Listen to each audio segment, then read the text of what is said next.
I read a lot as just a general interest, people George Orwell, Ayn Rand, etc.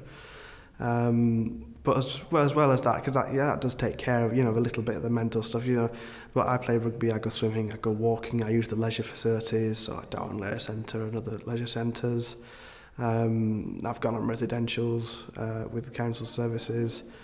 And, as I said, walking, it's a valley, we're surrounded by hills, there's a public landmark on top of them, one of them, so I head up walking around there. And it does something, it exercises, obviously the body. You can jog around the tower, you can run around the tower or walk around the tower, either way. You've got up there, you've cleared your head. And it's much better, for me anyways, that's what seems to work for me, with doing that. So like long distance walks, long distance swims, etc.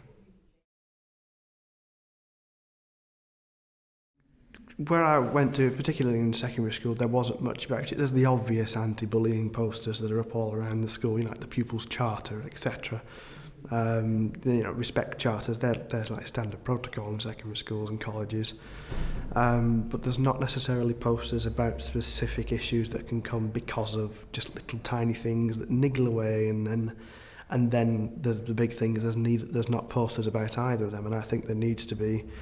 And there needs to be a reference back to a service such as, something provided by Young People's Services, within, with them posters telling you where to go or who to see, etc.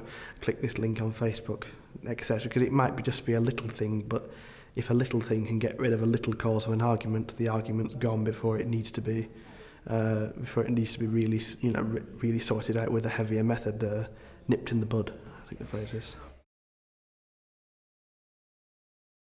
Whereas it's 50p to get in Youth Zone, it's £3.20 odd to get, or possibly more, possibly less.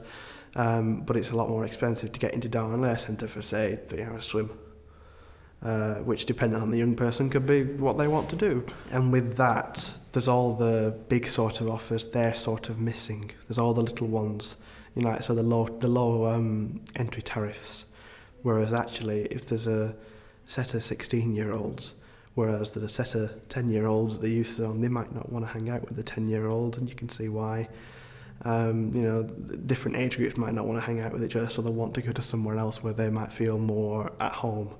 And the places where they might feel at home don't have the offers, so I think that's what needs doing.